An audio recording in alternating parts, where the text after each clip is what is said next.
जिस सवाल का जवाब तमाम बिहारी जानना चाह रहे थे उसका जवाब सामने आ गया है और वो जवाब है सम्राट चौधरी।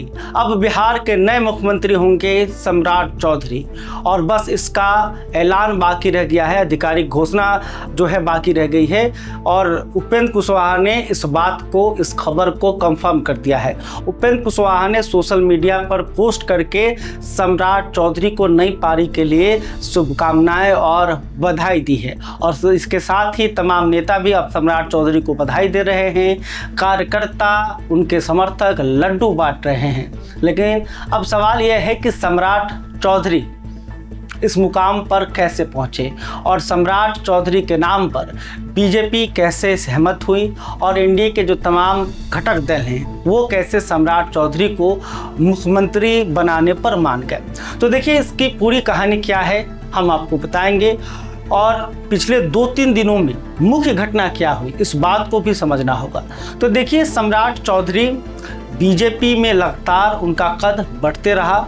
बिहार के अंदर सम्राट चौधरी को बीजेपी ने एक मुख्यमंत्री के तौर पर ही प्रोजेक्ट किया और इसकी शुरुआत कई साल पहले से शुरू हो गई थी जब उन्हें बिहार बीजेपी का अध्यक्ष बनाया गया, उसके बाद डिप्टी सीएम बनाया गया और फिर 2025 में जब नई सरकार बनी तो गृह विभाग जो है वो सम्राट चौधरी को दिया गया था। और ख़ास बात यह कि सम्राट चौधरी जो पहले के एमएलसी थे उन्हें 2025 के विधानसभा चुनाव में तारापुर से चुनावी मैदान में उतारा गया और सम्राट चौधरी के साथ साथ मंगल पांडे को भी विधानसभा का चुनाव लड़वाया गया था। तो उस वक्त 2 नाम दिमाग में चल रहे थे, मंगल पांडे और सम्राट चौधरी, यानी कि इन दोनों नामों में से ही किसी एक को बीजेपी आगे चलकर मुख्यमंत्री बनाने वाली थी। लेकिन धीरे धीरे सम्राट का कद बढ़ता गया और मंगल पांडे इस रेस में काफ़ी पीछे रह गए।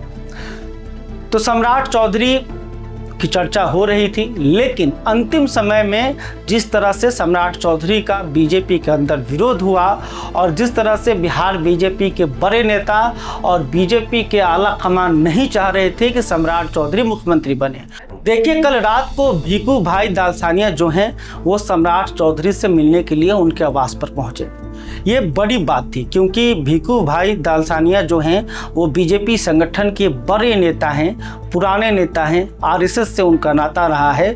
उतने बड़े नेता का सम्राट चौधरी से मिलने जाना अपने आप में कई सवाल खड़े कर रहा था।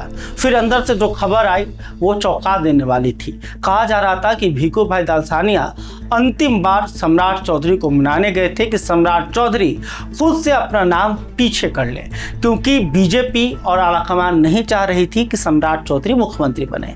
तो आखिर बीजेपी आलाकमान ऐसा क्यों सोच रही थी? आखिर सम्राट चौधरी के नाम पर बीजेपी में बवाल क्यों मचा था? ये भी बड़ा सवाल है। तो देखिए सम्राट चौधरी कई दलों से होकर आए हैं। उनकी राजनीति की शुरुआत लालू यादव के पाठशाला से शुरू हुई थी, यानी कि वो आरजेडी में थे और फिर 1999 में उन्हें मंत्री बनाया गया था। जब वो मंत्री बने थे तो उनके उम्र को लेकर सवाल उठा था और कहा गया था कि उम्र जो है गलत जानकारी दी गई है। उसके बाद उनके ऊपर कार्रवाई भी हुई, हालांकि उससे पहले उन्होंने मंत्री परिषद से इस्तीफा दे दिया। फिर नीतीश कुमार की पार्टी जनता दल यूनाइटेड में सम्राट चौधरी शामिल हुए। उसके बाद वो बीजेपी में आए और बीजेपी में जैसे ही सम्राट चौधरी की एंट्री होती है उनका कद तेजी से बढ़ता है और बीजेपी बिहार का उन्हें प्रदेश अध्यक्ष बनाया गया, फिर डिप्टी सीएम बनाया गया और बाद में 2025 में विधानसभा का चुनाव भी उन्हें लड़वाया गया। और जैसे ही 2025 के विधानसभा चुनाव में सम्राट चौधरी तारापुर से लड़ रहे थे, यह तय माना जा रहा था कि सम्राट चौधरी अब बिहार के अगले मुख्यमंत्री हो सकते हैं। आपको याद ही होगा गिरिराज सिंह का एक बयान, बेगूसराय में गिरिराज सिंह एक नारा लगा रहे थे, बिहार का मुख्यमंत्री कैसा हो। वो अपने कार्यकर्ताओं से पूछ रहे थे, बगल में सम्राट चौधरी थे और लोग सम्राट चौधरी का नाम ले रहे थे। ये 2023 की ये खबर है।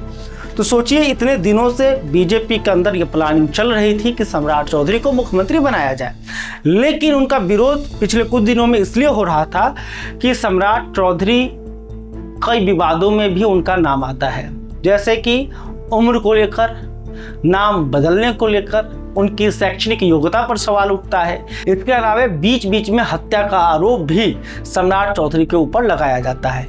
इसके अलावा जातीय समीकरण के लिहाज से भी सम्राट चौधरी बीजेपी के लिए फिट नहीं बैठ रहे थे, क्योंकि सम्राट चौधरी जिस जाति से आते हैं वो जाति है कुशवाहा, और कुशवाहा को लेकर बिहार में एक नैरेटिव है कि यह पार्टी को नहीं देखती, यह विचारधारा को नहीं देखती। इनके जो वोटर हैं वो अपने उम्मीदवारों को देखते हैं। अगर कोई कुशवाहा जाति का उम्मीदवार है तो कुशवाहा वोटर उनके पक्ष में वोट करता है। तो सम्राट चौधरी पर एक भारी दबाव था कि कुशवाहा वोटरों को अपने पाले में करे। तो देखिए 2025 में कुशवाहा वोटर एनडीए के पक्ष में थे, लेकिन वही 2024 के लोकसभा चुनाव में यही कुशवाहा वोटर जो हैं वो महागठबंधन के पक्ष में दिखाई दे रहे थे, क्योंकि आरजेडी ने भर भर के कुशवाहा जाति के नेताओं को लोकसभा का टिकट दिया था। तो इस जाति को लेकर यही नैरेटिव है कि ये पार्टी नहीं, विचारधारा नहीं, ये अपनी जाति का प्रत्याशी ढूंढते हैं। तो ऐसे में यह डर था कि अगर सम्राट चौधरी को बीजेपी मुख्यमंत्री बनाती है तो उनके कोर वोटर जैसे कि सवर्ण, बनिया नाराज हो सकते हैं, और ये एक बड़ा रिस्क बीजेपी को लग रहा था। और देखिए अब इस रिस्क को बीजेपी आगे चलकर कैसे संभालती है ये देखने वाली बात होगी। तो बीजेपी का विरोध चल रहा था, दिल्ली में आलाकमान भी पसंद नहीं कर रही थी। इसके अलावा बिहार बीजेपी के कई बड़े नेता, जो चर्चा है कि नित्यानंद राय, नितिन नवीन जैसे जो नेता हैं, वो अंतिम समय तक सम्राट चौधरी का विरोध करते रहे। लेकिन सम्राट चौधरी को कहीं सबसे ज़्यादा किसी नेता ने समर्थन दिया, वो कोई और नहीं बल्कि बिहार के पूर्व मुख्यमंत्री नीतीश कुमार थे। देखिए पूर्व मुख्यमंत्री कहने पर कैसा लग रहा है, क्योंकि हम लोग शुरू से ही पिछले 20 सालों से नीतीश कुमार को मुख्यमंत्री नीतीश कुमार ही कहते आए हैं, तो आज उन्हें पूर्व मुख्यमंत्री कहना पड़ रहा है, तो ये भी एक थोड़ा सा अलग लग रहा है। खैर ये अलग बात है, लेकिन नीतीश कुमार जो हैं वो मजबूती से सम्राट चौधरी के साथ खड़े रहे, उनके लिए अड़े रहे। बीजेपी को उन्होंने साफ संदेश दिया कि जब तक सम्राट के नाम पर मुहर नहीं लगेगा तब तक मैं इस्तीफा नहीं दूंगा। तो देखिए खबर ये थी कि सुबह 11 बजे बिहार कैबिनेट की अंतिम बैठक होगी नीतीश कुमार की अध्यक्षता में, और इस बैठक के तुरंत बाद नीतीश कुमार जो है राज्यसभा जाकर राज्यपाल को अपना इस्तीफा दे देंगे, यानी कि 12 बजे तक नीतीश कुमार का इस्तीफा राज्यपाल के पास पहुंच जाना था। लेकिन ये इस्तीफा अभी कुछ देर पहले शाम 4 बजे के आसपास पहुंचा है। क्यों पहुंचा है, आखिर नीतीश कुमार ने यह देरी क्यों की?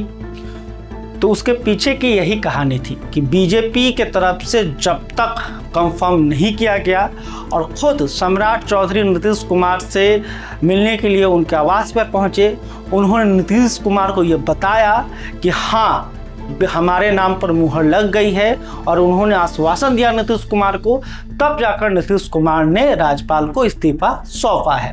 तो देखिए नीतीश कुमार क्यों सम्राट चौधरी को चाहते हैं, आखिर नीतीश कुमार सम्राट चौधरी के लिए क्यों अड़े रहे, यह भी एक बड़ा सवाल है। तो देखिए नीतीश कुमार कुर्मी चेतना मंच से उभर कर निकले, उससे पहले वो लालू प्रसाद यादव के साथ थे, फिर जॉर्ज फर्नांडिस के साथ मिलकर उन्होंने समता पार्टी बनाई, और फिर आगे चलकर उनकी पार्टी जनता दल यूनाइटेड बनी, और इनकी पार्टी जेडीयू का बेस कोर वोट बैंक जो था वो लौकुश समीकरण था। लौकुश मतलब कुर्मी और कुशवाहा का वोट। तो देखिए जदयू में नीतीश कुमार खुद कुर्मी जाति से आते हैं और इतने सालों से वो मुख्यमंत्री रहे, तो अगर नीतीश कुमार यहाँ पर सम्राट चौधरी का विरोध करते तो कुशवाहा जाति को यह मैसेज आता कि नीतीश कुमार किसी कुशवाहा को आगे नहीं बढ़ाना चाहते हैं, तो यह रिस्क नीतीश कुमार नहीं लेना चाहते थे। इसके अलावा दूसरी तरफ ये कहा जा रहा है कि नीतीश कुमार अब उस स्थिति में नहीं है कि वो आगे की राजनीति को समझ पाए। लोग कह रहे हैं कि अगर नीतीश कुमार की ऐसी स्थिति रहती तो फिर उन्हें मुख्यमंत्री पद से इस्तीफा ही क्यों देना पड़ता। तो नीतीश कुमार के आसपास जो लोग रहते हैं वो जो उनको सुझाव देते हैं वही नीतीश कुमार करते हैं, ऐसा कहा जा रहा है।